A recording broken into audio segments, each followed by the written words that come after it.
تمہارے دو ایک گھر آ جائے، میاں بیوی بچے تو آباد ہو جائے. اس لیے کہ ساری کائنات آباد نہیں تھی جب تک انسان نہیں آیا. اللہ اکبر. اب انسان آیا تو امید تو یہ تھی کہ وہ جبر و اختیار کی اس آزمائش سے گزر کر، اور جبر و اختیار کیا میں کر سکتا ہوں کیا نہیں کر سکتا ہوں، وہ جب تک اپنے آپ کو فنا نہ کرے آدمی جبر و اختیار کو نہیں سمجھ سکتا. اور اگر آسان سمجھنا ہو تو جو امر تک پہنچتا ہے نا، جو امر تک پہنچتا ہے وہ جبر و اختیار کے مرحلے کو سمجھ جاتا ہے. بہت آسان اردو میں یہ ہے کہ کبھی آپ کو خیال آئے کہ میں یہ کام کر سکتا تھا کہ نہیں کر سکتا، مجھے پتہ نہیں، اللہ نے چاہا تو کیا، نہیں چاہا تو نہیں کیا. میں نماز نہیں پڑھی، اللہ نہیں چاہا ہوگا تو میں نہیں پڑھی. اللہ میں تو مجبور ہوں. بچوں، آدمی مجبور ہے کہ مختار ہے؟ آدمی کو اختیار کیا ہے، مجبور بنا ہے. جی مختار مجبور بنا ہے. بلی کا بچہ ہوتا ہے، بلی کا بچہ وہ ڈنڈا دے کے بھاگتا ہے یا بچے کو دیکھ کے بھاگتا ہے؟ بچے وہ بھی جانتا ہے یہ ڈنڈا مجبور ہے، بچہ مختار ہے. ہاں یہ مار سکتے ہیں نا، یہ بچے دودھ بھی پلا سکتے ہیں. تشریف لائیے. بچوں کو کہہ کے میں سنانا تو بڑوں کو چاہ رہا ہوں کہ وہ آپ جب کوئی کام کرتے ہیں تو یہ سمجھیے کہ آپ مجبور نہیں ہیں. جانور بھی جانتے ہیں کہ آپ کو اللہ نے بڑا اختیار دیا ہے. اس لیے کوئی کتے کا بچہ پتھر پہ نہیں گھومتا ہے، لیکن وہ پتھر کوئی آدمی اٹھا لے تو بھاگ جاتا ہے. وہ بھی جانتا ہے کہ یہ مخلوق مجبور ہے اور اللہ نے اس کو اختیار دیا ہے. یہ مجھے چاہے تو پانی بھی پلا سکتا ہے، مجھے چاہے تو پتھر ہی دودھ بھی پلا سکتے ہو بلی کو، اور تم لوگ اسے مار بیچ دو. بچوں سے اللہ اکبر دیکھ، بلکہ دیکھ کی بات چہرے سے پتہ چلتا ہے، چہرے سے کچھ پتہ چلتا ہے انسان. اللہ کتنی چھوٹی چیز ہے چہرہ نا، لیکن اللہ نے کیسا بنایا. پتہ نہیں کتنے لاکھوں خلیت ہیں، کتنے پٹھے ہیں، کتنے عضلات ہیں کہ اس 6 انچ کے دائرے سے آپ کتنی باتیں کرتے ہیں، کتنا ایکسپریشن دیتے ہیں. غصے کا، دکھ کا، سکھ کا، خوشی کا، رنج کا، اشارے کرتے ہیں، شرارت کرتے ہیں، جی منع کرتے ہیں، سوال کرتے ہیں. سوچو تو صحیح، اللہ نے صرف ایک چہرے میں کتنا اختیار آپ کو دیا ہے، تو پورے جسم میں اور عقل میں اور روح میں کتنا اختیار دیا ہوگا. اور جب چہرے کو اتنا اختیار دیا تو اس چہرے کو اس رب کے سامنے جھکاتے کیوں نہیں ہو. اللہ اکبر اللہ. اور ذرا سی ہوا لگ جائے نا، لقوہ ہو جائے تو پتہ چل جائے کہ چہرہ ہلتا کیسے ہے اور بات کیسے ہوتی ہے.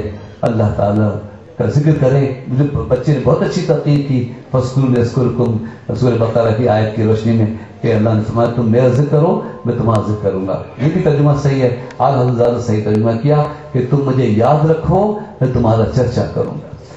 چاہے زبان سے ذکر کرو چاہے دل میں یاد رکھو. اور اعظم فرماتے ہیں جب تک قلب ذاکر نہ ہو جائے نا، قلب میں اللہ کی یاد جم نہ جائے، انسان غفلت اور یاد اور اس کے درمیان بھٹکتا رہتا. اچھا میں ایک مشکل جگہ آ گیا تھا جبر اختیار کے لیے کہ کیا چیز کہاں تک. اچھا پورا اختیار بھی جو چاہیں وہ آپ کر بھی نہیں سکتے ہے نا، جو چاہیں آپ کر نہیں سکتے، آپ مجبور ہو دیں.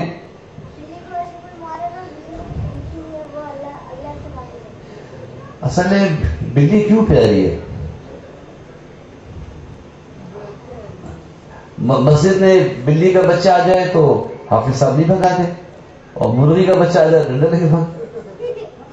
اور ان سے کہیں کہ یہ بلی گندگی نہیں کرتی کیا؟ کرتی ہے نا. لیکن بلی پیاری ہے. کیوں پیاری ہے؟ جلدی جلدی جواب دو، ٹائم نہیں میرے پاس. بتاؤ جی جی کون سمجھتے ہیں؟ یہ بات مشہور ہے، لیکن ایک بات مجھے بتاؤ، بلی پرندہ ہے؟ بلی چرندہ ہے، گھاس کھاتی ہے؟ تو درندہ ہے؟ درندہ ہے، گوشت کھانے والی جانور ہے. بڑے سخت دانت ہیں اس کے، پنجے دیکھے کیسے، شیر کی خالہ کہلاتی ہے. بلی درندہ ہو کے اتنی پیاری کیوں ہے؟ وہ کیسے پالتو ہو گئی؟ لوگ کیوں پالنے لگے؟ وہ بچوں سے کتنا پیار کرتی ہے. چھوٹے بچے ہوتے ہیں نا گود والے تو آ کے بیٹھ جاتی ہے، دیکھتے کتنا اچھا، ساتھ سے ساتھ لا کے ذکر کرتے ہیں. لیکن بچوں زیادہ قریب رکھنا چاہیے، اس کے بال گرتے ہیں تو بچوں کے پھیپھڑوں پہ اچھا اثر نہیں ہوتا ہے. لیکن بلی بچوں کو تو، اگر بلی اپنی گندگی پہ آ جائے نا تو کوئی بچہ زندہ نہیں بچے، نرخرے چبا جائے. بلی درندہ ہے، بڑے سخت ناخن ہیں اس کے، اور بڑے سخت دانت اور گوشت کھانے والی ہے. اللہ اکبر. لیکن پیاری اس لیے ہو گئی کہ اس نے اپنے ناخنوں کو موڑ کر پھول کی طرح بنا لیا. پنجوں پہ پتھر کھاتی ہے, ناخن نہیں کھولتی. گردن کو جھکا لیا ہے, سخت دانت والا منہ ہے لیکن تمہیں کاٹتی نہیں ہے, تم اسے فتری مار بھاگ جاتی ہے نا. اس نے اپنے جبلت کے جلال کو جمال میں بدل لیا, اس لیے پیاری ہو گئی.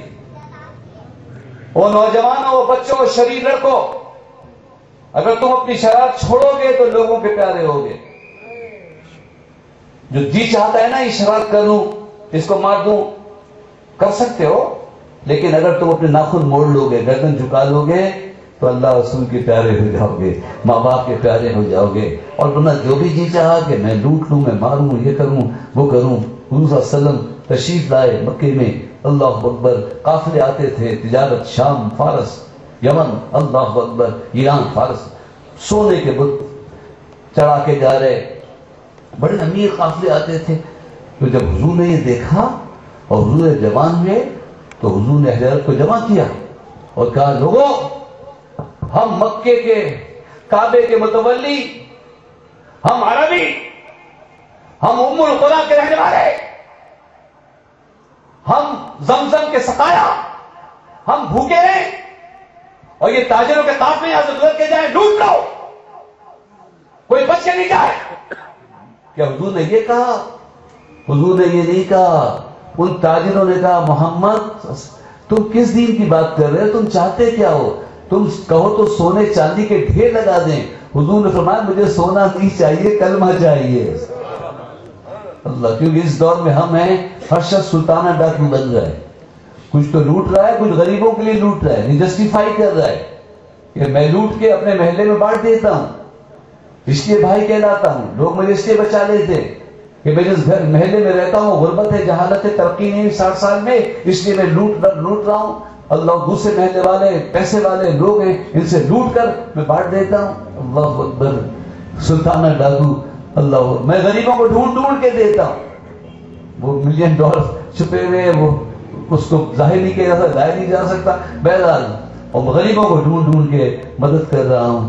حضور صلی اللہ علیہ وسلم نے یہ نہیں کہا کہ آؤ مکے کے غریبوں اٹھو, ان تاجروں کو لوٹ لو, بلکہ فرمایا, اللہ مجھے یہ پیسہ نہیں چاہیے, اللہ اکبر, تمہارا مال تمہیں مبارک ہو, لیکن بندوں کو بندوں کی غلامی سے نکالنا مقصد ہے. ایک اللہ وحدہ لا شریک کی عبادت مقصود ہے. دوستو ساتھیو, ہمیں بھی حضور صلی اللہ علیہ وسلم کی محفل میں آ کے ارادہ کرنا چاہیے کہ جہاں ہمیں اختیار بھی مل جائے. بچوں, تمہارا مالک کون ہے؟ تمہارا ہے, میرا بھی, سب کا. تو سب کا مالک اللہ کو مانے گا, وہ کسی کا مال نہیں لوٹے گا. تمہارا خالق کون ہے؟ میرا کون ہے؟ سب کا خالق کون ہے؟ جو سب کا خالق اللہ کو مانے گا وہ کسی کو برا نہیں کہے گا نا. کالا گورا, چھوٹا بڑا, منہ کا نقشہ اچھا نہیں اچھا, ہے نا. جب اللہ کو خالق مان لیا, لیکن ہم لوگ جو مانتے ہیں پتہ نہیں کس سطح تک مانتے ہیں اور کس جگہ جا کر. وہ بچے نے بھی بڑی پیاری بات کہی تھی کہ یہاں تو دیکھ کے بھی رشتہ ٹالتے رہتے ہیں. اللہ اکبر, اللہ اکبر. بہترین شکل و صورت چاہیے, میسا چاہیے, جو بھی, اللہ اکبر. اور اگر وہ مل بھی جائے اور پھر ظاہر ہر چیز میں تبدیلی آتی ہے, وہ حسن ویسا رہ نہیں پاتا, بیویاں بیچاری ڈھل جاتی ہیں. تو پھر یہ مولوی صاحب ہیں, یہ حضور کے انتظار میں ہیں کہ ہم تو جنت میں جائیں گے, تو وہاں ہم کو حوریں مل جائیں گی. بیوی کے لیے سوچتے بھی نہیں کہ جنت میں جائے گی کہ نہیں جائے گی. آپ یقین تنہائی میں کبھی اپنے آپ سے پوچھیں کہ آپ نے سوچا ہے کہ آپ کی بیوی جنت میں جائے گی؟ اللہ چاہے گا تو چلی جائے گی. مجھے اس کے بعد زیادہ کنفرم میں نہیں کہہ سکتا, میں نہیں کہہ سکتا. ویسے انشاءاللہ میں تو چلا جاؤں گا, لیکن آپ کی بھابھی جائے گی کہ نہیں یہ نہیں پتا. اللہ, یہ عام لوگوں کا حال ہے. اور مولوی صاحب نے بالکل اطمینان سے ہے کہ ان کو حور مل جائے گی. اللہ اکبر, صرف اللہ کو پتہ ہے. اچھا, اس قطعے سے کچھ خبر اس نے بھی بھیجی ہے کہ نہیں؟ اللہ نے کچھ باتیں دنیا بھیجی کہ نہیں؟ بہت باتیں بتائی ہیں, بہت باتیں ہیں. اور کس کے ذریعے بھیجی ہیں؟ حضرت محمد صلی اللہ علیہ وسلم کے ذریعے. اللہ تعالیٰ نے ان کو بھیجا اس لیے کہ تم ان سے پوچھو, بتاؤ کہ یہ جنت میں جائیں گے. اچھا, جو نماز پڑھے گا جنت میں جائے گا نا, جو ماں، تو تمہاری ماں جنت میں جائے گی کہ نہیں جائے گی؟ لیکن ابا سوچیں گے کہ جنت میں گئی بھی تو یہی شکل و صورت ملے گی، تو پھر کیا فائدہ ہے؟ اللہ اکبر. میں کلیئر کرنا چاہتا ہوں، اور آپ تو خیر شہر کے لوگ ہیں ماشاءاللہ، آرائش و زیبائش سے صورتیں بہت دنوں تک اچھی لگتی ہیں، مگر میں اندرون سندھ چلا جاؤں، پنجاب چلا جاؤں، افریقہ چلا جاؤں، وہاں کی جو بوڑھی عورتیں ہیں جو گھر کا کام بھی کرتی ہیں، جو صبح 4 بجے جا کے پانی ڈالتی ہیں کھیتوں میں سانپوں کے درمیان، اللہ اکبر، اور پھر آخر بڑھاپے میں کیسی شکل ہو جاتی ہے، سندھ ہو یا ہند ہو، تو وہ جو بوڑھی عورتیں ہیں جو آخر میں جو تقریباً کریہ المنظر ہو جاتی ہیں عام طور پہ، ہمیں نہیں، کیونکہ ہم نے تو کسی اور نظر سے دیکھنا شروع کیا، ہم جانتے ہیں کہ کیا ہوگا، اور یہ آپ کو بتانا چاہتے ہیں، آپ کو بتانا چاہتے ہیں. یہ جو شکل و صورت میں تغیر و تبدل آتا ہے نا، تو یہ مت سمجھیے کہ ایک نیک خاتون نماز پڑھنے والی عورت جی جو اللہ سے جنت دے، اور عورتیں جنت میں جائیں گی انشاءاللہ. غلطیاں مردوں نے زیادہ کی عورتوں نے کی؟ مردوں نے. شاباش. جو مردوں نے کھیلا کہ عورتوں نے؟ نشہ مردوں نے زیادہ کیا کہ عورتوں نے؟ قتل مردوں نے زیادہ کیا کہ عورتوں نے؟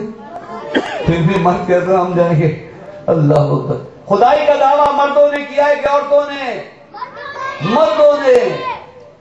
پھر بھی مونچھوں پہ اکڑ ہے، ساری اکڑ نکل جائے گی. جب ماں سے شکلیں بدلی جائے گی تو پتہ چل جائے گا ماں کے پاؤں کے نیچے جنت ہے. اللہ اکبر.